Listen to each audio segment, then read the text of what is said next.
নির্বাচনের জয় গণতন্ত্রকামী মানুষকে উৎসর্গ করলেন তারেক রহমান। সব প্রতিশ্রুতি পর্যায়ক্রমে বাস্তবায়নের ঘোষণা, যে কোনো মূল্যে শান্তি শৃঙ্খলা রক্ষায় জোর। বঙ্গভবন নয়, সংসদের দক্ষিণ প্লাজায় হবে নতুন সরকারের শপথ। মঙ্গলবার সকালে এমপিদের আনুষ্ঠানিকতা, বিকেলে প্রধানমন্ত্রী ও মন্ত্রীদের চমক থাকছে মন্ত্রিসভায়। বিরোধী দল হিসেবে সংসদে কার্যকর ভূমিকা রাখবে জামাত। সরকারের গঠনমূলক সমালোচনায় গণতন্ত্র শক্তিশালী করার আশা আমিরের। জুলাইয়ের চেতনা সমুন্নত রাখার প্রত্যয়। ময়মনসিংহের 11টি আসনের সবগুলোতেই নতুন মুখ। প্রতিশ্রুতি পূরণ করবেন জয়ীরা। আশা সাধারণ মানুষের, ঐক্যবদ্ধ থেকে কাজ করার অঙ্গীকার।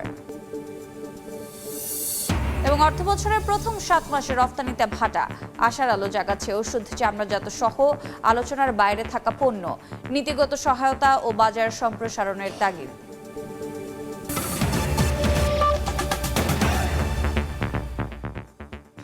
সময় সংবাদের সঙ্গে আছে আমি রোজা চৌধুরী। নির্বাচনের জয় গণতন্ত্রকামী মানুষকে উৎসর্গ করলেন বিএনপি চেয়ারম্যান তারেক রহমান। সব প্রতিশ্রুতি পর্যায়ক্রমে বাস্তবায়নের ঘোষণা দিয়ে বলেন, যে কোনো মূল্যে শান্তি শৃঙ্খলা বজায় রাখতে হবে। নিরাপদ দেশ গঠনে চাইলেন সব দলমতের সহযোগিতা। নির্বাচনে নিরঙ্কুশ জয়ের পর প্রথম সংবাদ সম্মেলনে বিএনপি চেয়ারম্যান হুঁশিয়ার করেন, কোনো অন্যায় বরদাস্ত করা হবে না। আহমেদ সালেহিনের রিপোর্ট। 2/3 বেশি আসন নিয়ে নির্বাচনে নিরঙ্কুশ জয়। দীর্ঘ 2 দশক সংগ্রামের পর ভোটে নির্বাচিত হয়ে সরকার গঠনের পথে বাংলাদেশ জাতীয়তাবাদী দল বিএনপি। নির্বাচন পরবর্তী আনুষ্ঠানিক সংবাদ সম্মেলনে সদ্য বিজয়ী বিএনপি চেয়ারম্যান তারেক রহমান। শুরুতেই তিনি দেশের মানুষের প্রতি কৃতজ্ঞতা প্রকাশ করে ধন্যবাদ জানান সুষ্ঠু, সুন্দর ও অংশগ্রহণমূলক নির্বাচন উপহার দেয়। তারেক রহমান বলেন, এই বিজয় বাংলাদেশের মানুষের, এই বিজয় বাংলাদেশের, এই বিজয় গণতন্ত্রের, এই বিজয় গণতন্ত্রকামী জনগণের। আজ থেকে আমরা সবাই স্বাধীন। আমি দেশের সকল জনগণকে জানাই আন্তরিক অভিনন্দন। সকল প্রতিবন্ধকতা মোকাবেলা করে আমরা দেশের গণতন্ত্র প্রতিষ্ঠার পথ সুগম করেছে। এবার দেশ গড়ার পালা আমাদের। দেশ পুনর্গঠনের এই যাত্রায় আপনি, আমি, আমাদের প্রত্যেককে দায়িত্বশীল ভূমিকা পালন করতে হবে অবশ্যই। নির্বাচন সংশ্লিষ্ট সবার প্রতি কৃতজ্ঞতা জানিয়ে গণতান্ত্রিক আন্দোলনে নিজ দলের নেতাকর্মী সহ জুলাই অভ্যুত্থানে শহীদ ও আহতদের ত্যাগকে সম্মান জানান তারেক রহমান। আপনাদের স্বতঃস্ফূর্ত অংশগ্রহণের 1.5 দশকেরও বেশি সময় পর দেশে পুনরায় জনগণের সরাসরি ভোটে জনগণের কাছে জবাবদিহিমূলক সংসদ এবং সরকার প্রতিষ্ঠিত হতে যাচ্ছে। সব প্রতিশ্রুতি পর্যায়ক্রমে বাস্তবায়ন করা হবে। দেশ পরিচালনায় সব দল ও মতের মানুষের সহযোগিতা চান তারেক রহমান। বলেন, এবার জনগণের বিশ্বাস ও ভালোবাসার প্রতিদান দেওয়ার পালা। নির্বাচন অংশগ্রহণকারী প্রতিটি গণতান্ত্রিক রাজনৈতিক দলগুলোর প্রতি আহ্বান জানাই, দেশ গঠনে আপনাদের চিন্তা ভাবনা আমাদের কাছে অত্যন্ত গুরুত্বপূর্ণ। আমাদের পথ এবং মত ভিন্ন থাকতে পারে, কিন্তু দেশের সাথে আমরা সবাই এক। আমি বিশ্বাস করি জাতীয় ঐক্য আমাদের শক্তি, বিভাজন আমাদের দুর্বলতা। নোট অফ ডিসেন্ট সহ সই করা জুলাই সনদ বাস্তবায়নে তার দল প্রতিশ্রুতিবদ্ধ বলে জানান তারেক রহমান। কয়েকটি বিষয়ে নোট অফ ডিসেন্ট দিয়ে বিএনপি জুলাই সনদেও স্বাক্ষর করেছে। আমরা জনগণের কাছে প্রতিশ্রুতিবদ্ধ, প্রত্যাশিত প্রতিটি অঙ্গীকার পর্যায়ক্রমিকভাবে বাস্তবায়ন করব ইনশাআল্লাহ। বিএনপি চেয়ারম্যান বলেন, কোনো অন্যায় বা বেআইনি কাজ বরদাস্ত করা হবে না। বিরোধ যেন প্রতিহিংসায় রূপ না নেয়, সেজন্য সবার প্রতি আহ্বান জানান তিনি। জানান, সবার জন্য আইন হবে সমান। আমার বক্তব্য স্পষ্ট, যে কোনো মূল্যে অবশ্যই শান্তি এবং শৃঙ্খলা বজায় রাখতে হবে। কোনো রকমের অন্যায় কিংবা বেআইনি কর্মকাণ্ড আমরা বরদাস্ত করব না। সাংবাদিকদের প্রশ্নের জবাবে তারেক রহমান বলেন, নির্বাচনে জিততে জনগণের মন জয় করাই ছিল বিএনপির মূল লক্ষ্য। আওয়ামী লীগ ইস্যুতেও কথা বলেন বিএনপি চেয়ারম্যান। ভারতের সাথে সম্পর্ক প্রসঙ্গে বলেন, দেশের স্বার্থ রক্ষা করাই হবে সব দেশের সাথে সম্পর্ক। 200-র বেশি আসন পাওয়ার জন্য আপনাকে কোনো ইঞ্জিনিয়ারিং করতে হইল কিনা? জনগণকে কনভিন্স করাটাই হচ্ছে আমাদের ইঞ্জিনিয়ারিং। আমাদের যে ইঞ্জিনিয়ারিংটা ছিল সেটা হচ্ছে জনগণকে আমাদের পক্ষে নিয়ে আসা। সেটাতে আলহামদুলিল্লাহ আমরা সফল হয়েছি। জনগণকে কনভিন্স করে একটি সুষ্ঠু সুন্দর পরিবেশ এনশিওর করাটাই ছিল আপনার প্রথম প্রশ্নের উত্তর। We have cleared ourselves regarding the foreign policy, which is the interest of Bangladesh and the interest of Bangladeshi people comes first. ফ্যাসিবাদের হাত থেকে দেশকে রক্ষা করতে সবাইকে ঐক্যবদ্ধ থাকার আহ্বান জানান বিএনপি চেয়ারম্যান। আর কোনো অপশক্তি যাতে দেশে ফ্যাসিবাদ কায়েম করতে না পারে, দেশকে তাবেদার রাষ্ট্রে পরিণত করতে না পারে, এজন্য আমরা সকলে ইনশাআল্লাহ ঐক্যবদ্ধ থাকবো এবং থাকতে হবে। আহমেদ সালেহীন, সময় সংবাদ, ঢাকা। বঙ্গভবন নয়, জাতীয় সংসদের দক্ষিণ প্লাজায় হবে নতুন সরকারের শপথ। মঙ্গলবার সকালে এমপিদের শপথ পড়াবেন প্রধান নির্বাচন কমিশনার। বিকেলে শপথ নেবেন প্রধানমন্ত্রী ও মন্ত্রীরা। শপথ অনুষ্ঠানের সার্বিক প্রস্তুতি নিয়েছে মন্ত্রিপরিষদ বিভাগ। মন্ত্রিসভার শপথ আয়োজনে অংশ নেবেন প্রায় 1000 অতিথি। শপথ নিতে ডাক পাওয়াদের জন্য গাড়ি প্রস্তুত সহ চলছে সার্বিক প্রস্তুতি। এর মধ্যে নবনির্বাচিত সংসদ সদস্যদের গেজেট প্রকাশ করেছে নির্বাচন কমিশন। জাতীয় সংসদের 297টি আসনে যারা নির্বাচিত হয়েছেন তাদের নাম প্রকাশিত হয়েছে গেজেটে।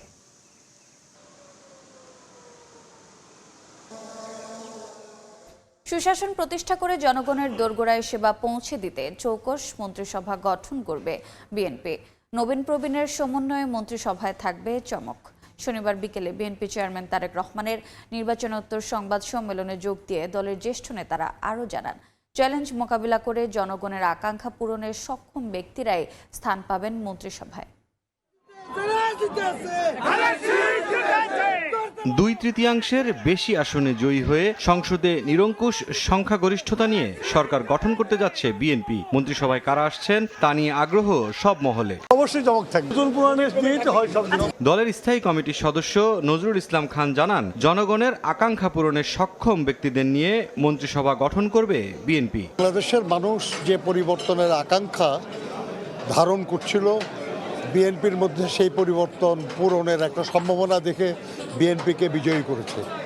বিএনপি আগামী দিনের সরকার হবে জনগণের আকাঙ্ক্ষা পূরণের জন্য। যেমন উপযোগী সরকার দরকার, যেমন যোগ্য এবং অভিজ্ঞ সরকার দরকার, আমার ধারণা সেরকম সরকার হবে। স্থায়ী কমিটির আরেক সদস্য ডাক্তার AZM জাহিদ হোসেন জানান, মন্ত্রিসভায় থাকবে নবীন ও প্রবীণের সমন্বয়। নিশ্চয়ই এমন একটি চৌকস মন্ত্রিসভা হবে যেটি দেশের মানুষের আশা আকাঙ্ক্ষা, অর্থাৎ সবার আগে বাংলাদেশ, নতুন বাংলাদেশ এবং সুশাসনের বাংলাদেশ প্রতিষ্ঠা করার জন্য তারেক রহমানের নেতৃত্ব দিবে এবং দেশের মানুষের সেবা করবে। বিএনপি মহাসচিব জানান, চমক থাকবে তারেক রহমানের মন্ত্রিসভায়। এটা বড় মুশকিল, এখনই চমকের কথা বলা যাবে না, তবে নতুন পরিবর্তনের চমক তো দেখা যাবেই।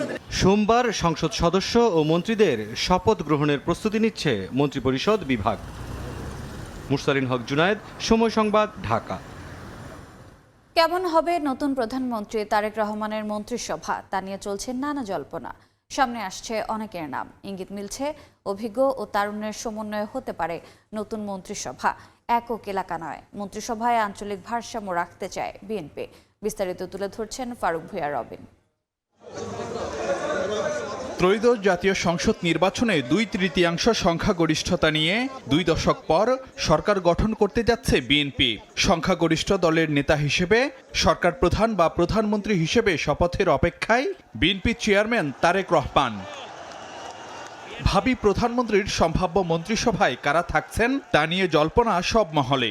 দলীয় সূত্র জানাচ্ছে, এবারের মন্ত্রিসভা হবে অভিজ্ঞতা সম্পন্ন প্রবীণ আর দক্ষ তরুণদের মিশেলে। একক কোনো এলাকা নয়, মন্ত্রিসভায় আঞ্চলিক ভারসাম্য রাখতে চায় বিএনপি।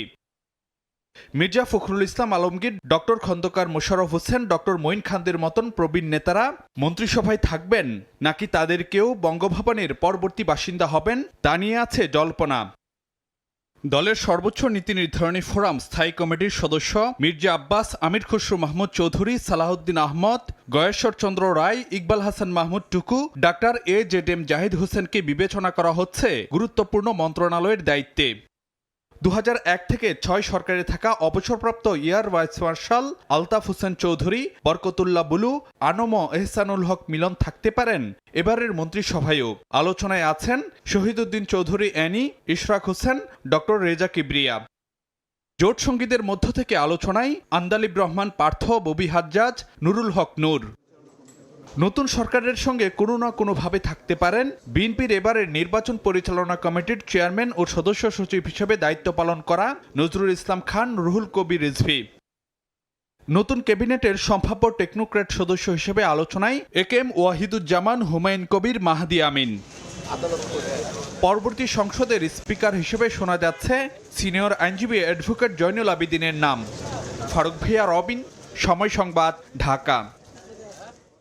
নির্বাচনের প্রতিদ্বন্দ্বী জামাতে ইসলামের আমির ডক্টর শফিকুর রহমান ও এনসিপি আহ্বায়ক নাহিদ ইসলামের বাসায় যাবেন বিএনপি চেয়ারম্যান তারেক রহমান। আজ সন্ধ্যা 7টায় রাজধানীর বসুন্ধরা আবাসিক এলাকায় জামাত আমিরের বাসায় যাবেন বিএনপি চেয়ারম্যান। এরপর বেইলি রোডে নাহিদ ইসলামের বাসায় যাবেন তিনি। নির্বাচন পরবর্তী সৌজন্য সাক্ষাৎ ও শুভেচ্ছা বিনিময়ে তাদের সঙ্গে দেখা করতে যাবেন তারেক রহমান।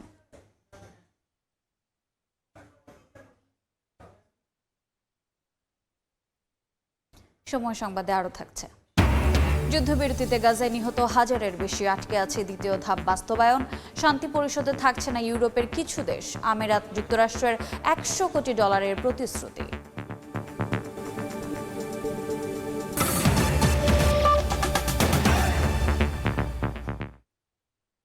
বিরোধী দল হিসেবে সংসদে কার্যকর ভূমিকা রাখবে জামাত। জনগণের ক্ষমতায়নে সরকারের গঠনমূলক সমালোচনা করবে বলে জানিয়েছেন দলটির আমির ডক্টর শফিকুর রহমান।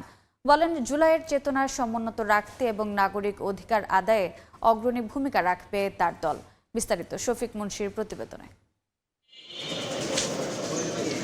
গণঅভ্যুত্থানের পর প্রথম জাতীয় নির্বাচন, অংশগ্রহণমূলক এমন নির্বাচনের দাবিতেই দীর্ঘ 1.5 দশক রাজনৈতিক লড়াই করেছে বাংলাদেশ জামায়াত ইসলামী। হিসেব অনুযায়ী নির্বাচনে 68 আসনে জয়ী হয়েছে দলটির প্রার্থীরা। মোট 77 আসনে বিজয় লাভ করেছে জামায়াত নেতৃত্বাধীন 11 দলীয় জোট।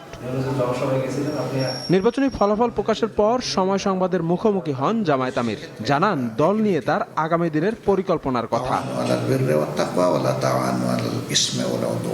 বলেন, জনগণের কণ্ঠস্বর হয়ে সংসদে ভূমিকা রাখবে জামায়াত। সরকারের গঠনমূলক সমালোচনা করে শক্তিশালী করবে গণতন্ত্র। যেহেতু আমাদের সরকার গঠনের এবার অন্তত সে সম্ভাবনা নাই, সবাই বুঝতেছি। রেজাল্টের রক্তক্ষরণ হচ্ছে, জনগণ ভোট দিয়েছে আমাদেরকে, কিন্তু ফল চলে গেছে অন্যদিকে। এটা তো একেবারেই পরিষ্কার। দেশের বৃহত্তর স্বার্থে আমরা মনে করি যে যেটুকু আমরা পেয়েছি এইটা দিয়ে আমরা দেশের সেবা করতে পারবো এবং উদাহরণ আমরা সেট করতে পারবো। তাতে জনগণ বুঝতে পারবে যে সত্যিকার অর্থে কাদের প্রয়োজন তাদের জন্য। জামাত হবে বিবেক পরিচালিত বিরোধী দল, জামাত হবে জনবান্ধব বিরোধী দল, জামাত হবে দেশপ্রেমিক বিরোধী দল। আমরা দেশের স্বার্থে যদি সরকার কোনো উদ্যোগ নেয় আমরা সমর্থন করব। আবার যদি দেশ এবং জনগণের স্বার্থ বিঘ্নিত হয়, আমরা কোনোদিন তল্পিবাহগিরি করি নাই, আমরা করব না। আমরা সেখানে জনগণকে সাথে নিয়ে সংসদের ভিতরে এবং বাইরে আমরা আওয়াজ তুলব। সংসদে গেলেও সরকারের অতিরিক্ত কোনো সুবিধা নেবে না জামায়াতের এমপিরা। স্থানীয় জনগণের পাশে থেকে এলাকার উন্নয়নে নিজেদের উজাড় করে দেবে বলেও জানান ডাক্তার শফিকুর রহমান। আমাদের নৈতিক যে দায়িত্ব, দেশবাসীর প্রতি যে দায়বদ্ধতা আছে, বিরোধী দল তো দায়বদ্ধতা মুক্ত নয়। হয়তো সরকারি সুযোগ সুবিধা, সিদ্ধান্ত গ্রহণ, বাস্তবায়ন, এগুলো অনেক কিছু আমাদের হাতে থাকবে না, কিন্তু তারপরেও জনগণের জন্য কাজ করার সুযোগ তো আমাদের থাকবে। আমাদের 1 নম্বর অগ্রাধিকার হচ্ছে জনগণ, 2 নম্বর অগ্রাধিকার হচ্ছে জনগণ, 3 নম্বর অগ্রাধিকার জনগণ। জনগণকে নিয়েই আমাদের সব কিছু হবে ইনশাআল্লাহ। আমরা আগেই বলেছি আমাদের ইশতেহারে বক্তব্যে যে আমরা এমন বক্তব্য দিব না যেটা আমরা মানতে পারবো না বা মানব না। আমরা যা বলেছি ইনশাআল্লাহ আমরা এটা মানব উইথ ফুল কনফিডেন্স। যে কোনো ধরনের প্রতিহিংসা বর্জন করে দেশের সকল নাগরিকদের শান্তিপূর্ণ সহাবস্থান নিশ্চিতে জামায়াত ভূমিকা রাখবে বলেও প্রত্যয় ব্যক্ত করেন দলটির প্রধান। ভালো কাজে আমাদের সমর্থন, মন্দ কাজে আমাদের প্রতিবাদ। শফিক মুন্সি, সময় সংবাদ, ঢাকা। আবারও ভূমিধস বিজয় বিএনপির দুর্গ বন্দরনগরী চট্টগ্রামে। বিভাগের 58টির মধ্যে 50 আর জেলার 16টির মধ্যে 14টি আসন দখলে রাখে দাপটের সঙ্গে। প্রার্থী বাছাই ও গণমানুষের কাছে পৌঁছাতে পারায় দীর্ঘ 15 বছর পরও ঘাঁটি পুনরুদ্ধারে সক্ষম দলটি, এমনটাই বলছে বিশেষজ্ঞরা। সাখাওয়াত টিপুর ক্যামেরায় শফিকুল আলমের প্রতিবেদন।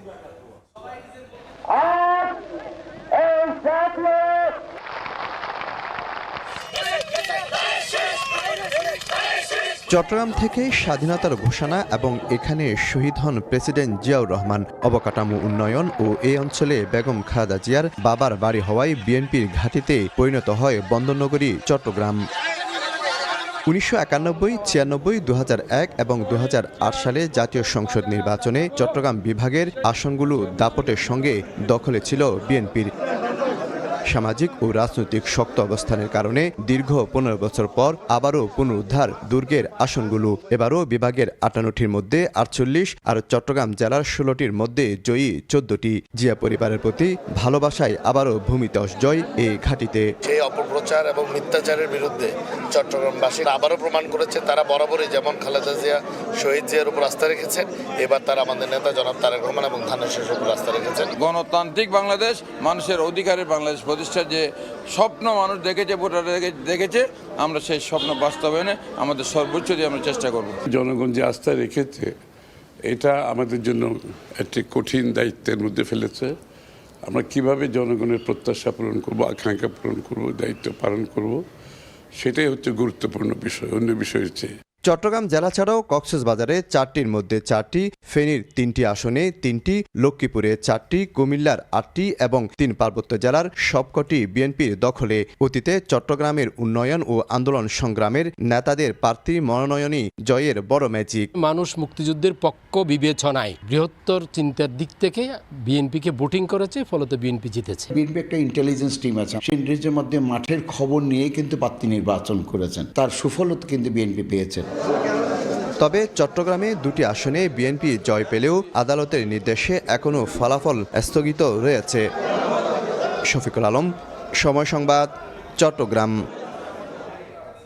বিগত সময়ে ময়মনসিংহের সাবেক বা অভিজ্ঞ সংসদ সদস্যের আধিপত্য থাকলেও এবারের নির্বাচনে ব্যতিক্রম ঘটেছে। জেলার 11টি আসনের নির্বাচিতরা প্রথমবারের মতো যাচ্ছেন জাতীয় সংসদে। তাদের প্রতি মানুষের প্রত্যাশাও অনেক। ঐক্যবদ্ধ থেকে কাজ করার অঙ্গীকার নতুনদের। ওবায়দুল হকের রিপোর্ট, ছবি তুলেছেন গগন পণ্ডিত। 1973 থেকে 2024 প্রতি নির্বাচনেই ময়মনসিংহ জেলায় ছিল কোনো না কোনো সাবেক বা অভিজ্ঞ সংসদ সদস্যের আধিপত্য। তবে ব্যতিক্রম ঘটল এবারের ত্রয়োদশ জাতীয় সংসদ নির্বাচনে। এবার জেলার 11 আসনের নির্বাচিত সব সংসদ সদস্যই নতুন মুখ, যাদের কেউই এর আগে ছিলেন না সংসদ সদস্য। জেলার 11 আসনের মধ্যে 8টিতেই জয়ী হয়েছেন বিএনপির প্রার্থীরা। একটি করে আসনে জয়ী হয়েছেন জামায়াত, বাংলাদেশ খেলাফত মজলিস ও স্বতন্ত্র প্রার্থী। বিএনপির প্রার্থীরা নিরঙ্কুশ বিজয় পাওয়ায় উচ্ছ্বাসে ভাসছে নেতাকর্মীরা। ফুলেল শুভেচ্ছায় সিক্ত হচ্ছেন নবনির্বাচিতরা। অনেকে বিভিন্ন এলাকায় ঘুরে নেতাকর্মী ও ভোটারদের সঙ্গে করছেন কুশল বিনিময়। সাধারণ মানুষের চাওয়া, এলাকার সব ধরনের সমস্যা নিরসন সহ ভোটের আগে দেয়া প্রতিশ্রুতি যেন রক্ষা করেন নবনির্বাচিত জনপ্রতিনিধিরা। অন্যান্য এলাকার তুলনায় এখানে খুবই অবহেলিত এলাকা। আমরা আশা করব সরকারের কাছ থেকে একটি উন্নয়ন ভাবনা নিয়ে আসবেন, ময়মনসিংহে একটি অভূতপূর্ব উন্নয়ন সাধিত হবে। আমাদের রাস্তাঘাট, ব্রিজ এবং মানুষ ভালোভাবে চলতে পারে, ব্যবসা বাণিজ্য করতে পারে। এলাকার উন্নয়নে জনগণের যে প্রত্যাশা, এই প্রত্যাশার জায়গাটুকুকে নির্বাচিতরা উপলব্ধি করবে বলে আমি বিশ্বাস করি। আর নির্বাচিতরা জানান, মাদক, সন্ত্রাস, চাঁদাবাজি বন্ধ সহ এলাকাবাসীর প্রত্যাশা পূরণে কাজ করবেন তারা। অঙ্গীকার, প্রতিহিংসার রাজনীতি পরিহার করে প্রতিষ্ঠা করা হবে উন্নয়ন ও সুশাসন। প্রতিশ্রুতি দিয়েছি, 17 বছরে শুনেছি, আমরা ঘৃণাভরে প্রত্যাখ্যান করে কাজ করে প্রমাণ করতে চাই। কোনো ধরনের কোনো প্রতিহিংসার রাজনীতি আমরা করব না। শুধুমাত্র বিএনপি না, আমরা সকল দলকে সাথে নিয়েই মুক্তাগাছার সমস্যাগুলি এক এক করে সমাধান করব। খুব দ্রুত স্বাস্থ্য খাতকে ডেভেলপ করব, শিক্ষাকে ডেভেলপ করব। আমরা ডেটা অ্যানোটেশন বা ডেটা লেভেলিংয়ের মতো কাজকর্মকে উপজেলা লেভেলে ছড়িয়ে দিয়ে তাদের একটা অল্টারনেটিভ আর্নিংকে তৈরি করতে চাই। আমি সবাইকে নিয়ে পথ চলতে চাই, ঐক্যবদ্ধ ফুলবাড়িয়া করতে চাই, চাঁদাবাজমুক্ত ফুলবাড়িয়া করতে চাই। এদিকে ময়মনসিংহের 11টি আসনে প্রতিদ্বন্দ্বিতা করা 67 প্রার্থীর মধ্যে জাতীয় পার্টির সাবেক 3 বারের এমপি ফখরুল ইমাম সহ 35 জন হারিয়েছেন জামানত। ওবায়দুল হক, সময় সংবাদ, ময়মনসিংহ। টানা ছুটি শেষে কর্মস্থলে ফিরছেন মানুষ। এ নিয়ে সর্বশেষ খবর জানাতে মানিকগঞ্জের পাটুরিয়া ঘাটে আছেন সহকর্মী মোহাম্মদ ইউসুফ আলী। সরাসরি যাচ্ছে তার কাছে।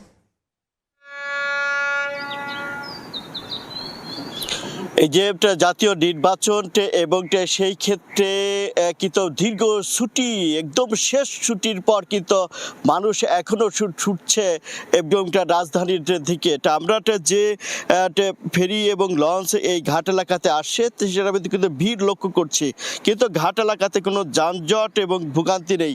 এই মাত্র কেরামত নামের একটি ফেরি ঘাটে এসে পৌঁছিয়েছে দৌলতদিয়া প্রান্ত থেকে। আমরা সেটাও কিন্তু বেশ যাত্রী এবং যানবাহন লক্ষ্য করছি। এই ঘাট এলাকাতে যদিও নেই যানজট কিংবা ভোগান্তি, যাত্রীদের দাবি যাত্রা শুভ হচ্ছে। আমরা বিআইডব্লিউটিসি কর্তৃপক্ষের সাথে কথা বলেছি, তারা বলছেন ফিরতি যাত্রা নির্বিঘ্ন করার জন্য পাটুরিয়া, দৌলতদিয়া ও আরিচা কাজিরহাট নৌরুটের সবকটি ফেরি এবং লঞ্চ চলাচল করছে। এই মুহূর্তে নেই ভোগান্তি কিংবা যানজট। যাত্রী চাপ থাকলেও পর্যাপ্ত ফেরি থাকায় মানুষের স্বাচ্ছন্দ্যের গন্তব্যে পৌঁছাতে পারছে বলে তাদের দাবি রয়েছে। নেই অতিরিক্ত ভাড়া বা বিশেষ কোনো অভিযোগ। তবে ভোট প্রদানের পর সুষ্ঠু মতো কর্মস্থলে ফিরতে পেরে খুশি কিন্তু যাত্রীরা। আমরা যাত্রীদের সাথে কথা বলেছিলাম, যাত্রীরা বলছেন যে এই যে পাটুরিয়া, দৌলতদিয়া এবং আরিচা কাজিরহাট রোডে এসে তারা কোনো ভোগান্তিতে পড়ছে না, এবং কি এই মুহূর্তে যে ঢাকার মহাসড়ক রয়েছে সেখানেও কিন্তু স্বাচ্ছন্দ্যে পৌঁছাতে পারছে। কিছুক্ষণ আগে আমরা যাত্রীদের সাথে কথা বললাম, তারা বলছেন যে তারা একটু আজকের ছুটি নিয়ে, অর্থাৎ বাড়তি ছুটি নিয়ে তারা কাটিয়ে কিন্তু এখন তারা যাচ্ছে। অর্থাৎ যাদের একটু বিলম্ব হয়েছে তারাই কিন্তু এখন যাচ্ছে। তবে পাটুরিয়া, দৌলতদিয়া এবং আরিচা কাজিরহাট রোডটা কিন্তু এবং এখন খুবই স্বাভাবিক রয়েছে, না উত্তাল না কোনো কিছু। তবে সব কিছু মিলিয়ে আমরা দেখছি একদিকে যেমন পাটুরিয়া ঘাট থেকে ফেরিগুলো ছেড়ে যাচ্ছে, আবার দৌলতদিয়া প্রান্ত থেকে ফেরিগুলো ছেড়ে আসছে এবং লঞ্চগুলো ছেড়ে আসছে। তবে লঞ্চের যাত্রীদের সংখ্যাটা আমরা সবচেয়ে বেশি দেখেছি সকাল থেকে এই পর্যন্ত। অন্যদিকে আমরা কথা বলেছিলাম বিআইডব্লিউটি এর সাথে, যেহেতু ঘাট এলাকাতে এবং পল্টনগুলোতে ওঠার যে র্যামগুলো খুব সমস্যায় রয়েছে। তারা বলছে যে সময় সাপেক্ষে বাজেটের অপেক্ষায় তারা কিন্তু রয়েছে। তবে ভাঙনের শিকার হয়েছিল এই ঘাটগুলো, তারা কিন্তু মেরামতে তারা কাজ করে বলে আমাদেরকে আশ্বাস করেছে। এবং আমরা যদি এই মুহূর্তে কথা বলি কেরামত আলী ফেরিতে, যে বেশ যাত্রী এবং যানবাহন কিছুক্ষণের মধ্যে কিন্তু 3 নম্বর ঘাটে নঙ্গর করবে এবং সেই ক্ষেত্রে সেই বিষয়টা আমরা কিন্তু দেখেছি যে এখানে কিন্তু বেশ যাত্রী এবং কি এখানে যে যানবাহন রয়েছে সব কিছু মিলিয়ে পাটুরিয়া, দৌলতদিয়া এবং আরিচা কাজিরহাট রোডে মোট 22টি ফেরি এবং 33টি লঞ্চ চলাচল করছে। এই ছিল আমার কাছে পাটুরিয়া ঘাট থেকে সর্বশেষ তথ্য। দেখছেন সময় সংবাদ। চলতি অর্থ বছরের প্রথম 7 মাসের রফতানিতে ভাটা পড়লেও আশার আলো জাগিয়েছে আলোচনার বাইরে থাকা বেশ কিছু পণ্যের ঊর্ধ্বমুখী প্রবণতা। প্রকৌশল, বাইসাইকেল, ঔষধ, জাহাজ, চামড়াজাত এবং কৃষিভিত্তিক নতুন পণ্যের রফতানি প্রবৃদ্ধি বাজার বৈচিত্র্যের ইঙ্গিত দিচ্ছে বলে মনে করছেন অর্থনীতিবিদরা।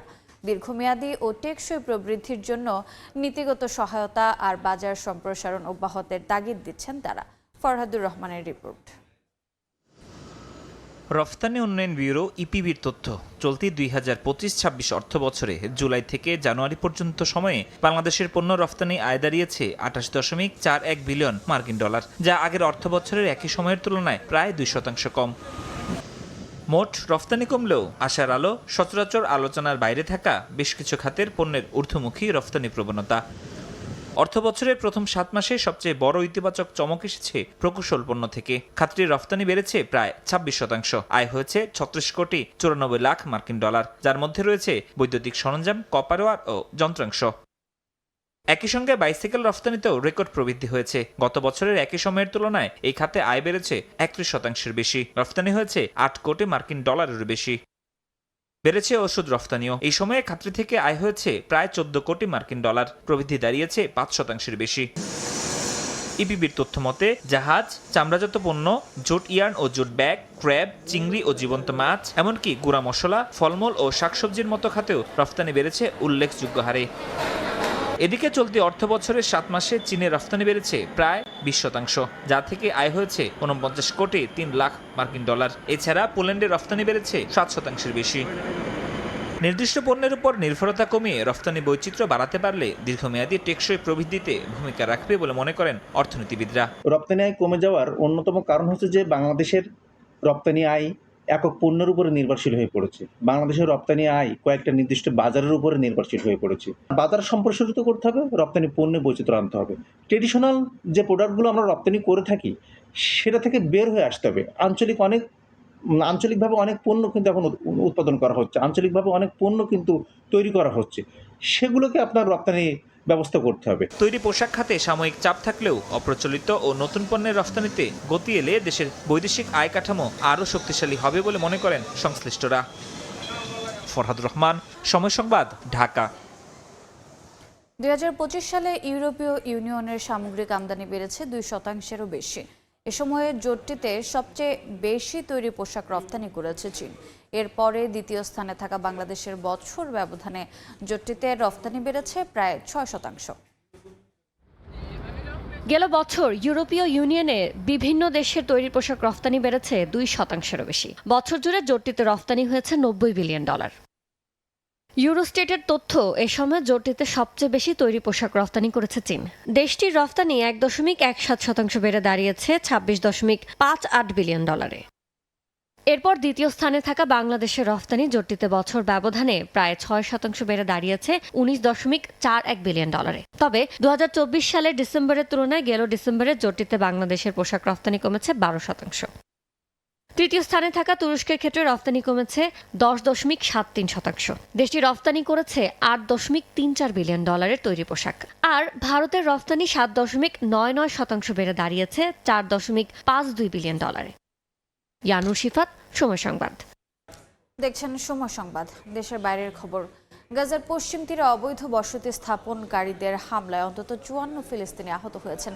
একের পর এক ইসরায়েলি হামলায় যুদ্ধবিরতি লঙ্ঘনে গাজার যুদ্ধবিরতির দ্বিতীয় ধাপ বাস্তবায়ন আটকে আছে বলে দাবি বোর্ড অব পিসের কর্মকর্তাদের। এদিকে ট্রাম্পের বোর্ড অব পিসে $100 কোটি বেশি সহায়তার অঙ্গীকার এসেছে। অবরুদ্ধ গাজা ও পশ্চিম তীরে সমানতালে চলছে ইসরায়েলি বর্বরতা। স্থানীয় সময় শুক্রবার পশ্চিম তীরে অবৈধ বসতি স্থাপনকারীদের হামলায় অর্ধশতাধিক ফিলিস্তিনি আহত হন। তালফিদ ও তুরমুস আইয়ার ঘরবাড়ি ও জলপাই গাছ ভাঙচুর করা হয়। জাতিসংঘের হিসেবে গত অক্টোবর থেকে এখন পর্যন্ত 1000-এর বেশি ফিলিস্তিনি নিহত হয়েছেন। মার্কিন প্রেসিডেন্ট ডোনাল্ড ট্রাম্প প্রতিষ্ঠিত গাজা শান্তি পরিষদের সদস্য নিকোলাই ম্লাদেনোভের দাবি, ইসরায়েলের নিরন্তর হামলায় গাজা পুনর্গঠন কমিটি কাজ শুরু করতে পারছে না। কমিটির সদস্যরা মিশরে দেখা করলেও এখনো গাজায় ঢোকা সম্ভব হয়নি। তার দাবি, চুক্তির দ্বিতীয় ধাপে হামাসের নিরস্ত্রীকরণ ও আন্তর্জাতিক নিরাপত্তা বাহিনী মোতায়েনের কথা আছে, কিন্তু হামাস অস্ত্র ছাড়েনি, নিরাপত্তা বাহিনীও মোতায়েন করা হয়নি। ফিলিস্তিনের president Mahmoud Abbas African union সম্মেলনে বলেন, ইসরায়েল যুদ্ধবিরতির দ্বিতীয় ধাপ বাস্তবায়নে বাধা দিচ্ছে। তিনি প্রশাসনিক কমিটিকে গাজায় কাজ করতে দিতে তেল আবিবের প্রতি আহ্বান জানান। গাজা ও পশ্চিম তীরকে এক প্রশাসনের অধীনে আনার দাবিও তোলেন আব্বাস। এদিকে গাজা পুনর্গঠনে গঠিত ট্রাম্পের বোর্ড অফ পিসে বড় অঙ্কের অর্থের প্রতিশ্রুতি এসেছে। সংযুক্ত আরব আমিরাত ও যুক্তরাষ্ট্র $100 কোটি বেশি সহায়তা দেবে বলে জানিয়েছে। বিশ্বব্যাংক ও জাতিসংঘ বলছে পূর্ণ পুনর্গঠনে প্রয়োজন $50 বিলিয়ন বেশি। বোর্ডের সনদে বলা আছে $1 বিলিয়ন বেশি অর্থ দিলে বোর্ডের স্থায়ী সদস্যপদ মিলবে। ইউরোপের কিছু দেশ এতে যোগ না দেওয়ার সিদ্ধান্ত নিয়েছে। সাদিয়া তাসনিম, সময় সংবাদ। এ পর্যায়ে শীর্ষ সংবাদগুলো জানিয়ে দিচ্ছে আরেকবার। নির্বাচনের জয়, গণতন্ত্রকামী মানুষকে উৎসর্গ করলেন তারেক রহমান। সব প্রতিশ্রুতি পর্যায়ক্রমে বাস্তবায়নের ঘোষণা, যে কোনো মূল্যে শান্তি শৃঙ্খলা রক্ষায় জোর। বঙ্গভবন নয়, সংসদের দক্ষিণ প্লাজায় হবে নতুন সরকারের শপথ। মঙ্গলবার সকালে এমপিদের আনুষ্ঠানিকতা, বিকেলে প্রধানমন্ত্রী ও মন্ত্রীদের চমক থাকছে মন্ত্রিসভায়। এবং বিরোধী দল হিসেবে সংসদে কার্যকর ভূমিকা রাখবে জামাত। সরকারের গঠনমূলক সমালোচনায় গণতন্ত্র শক্তিশালী করার আশা আমিরের। জুলাইয়ের চেতনা সমুন্নত রাখার প্রত্যয়। এ ছিল সকাল 10টার সময় সংবাদ। এই সময়ের বাণিজ্যের সঙ্গে থাকবেন কাজল আব্দুল্লাহ। ধন্যবাদ রোজা। এই সময় বাণিজ্য আসছে কিছুক্ষণ পরে, সঙ্গে থাকুন সময়ের।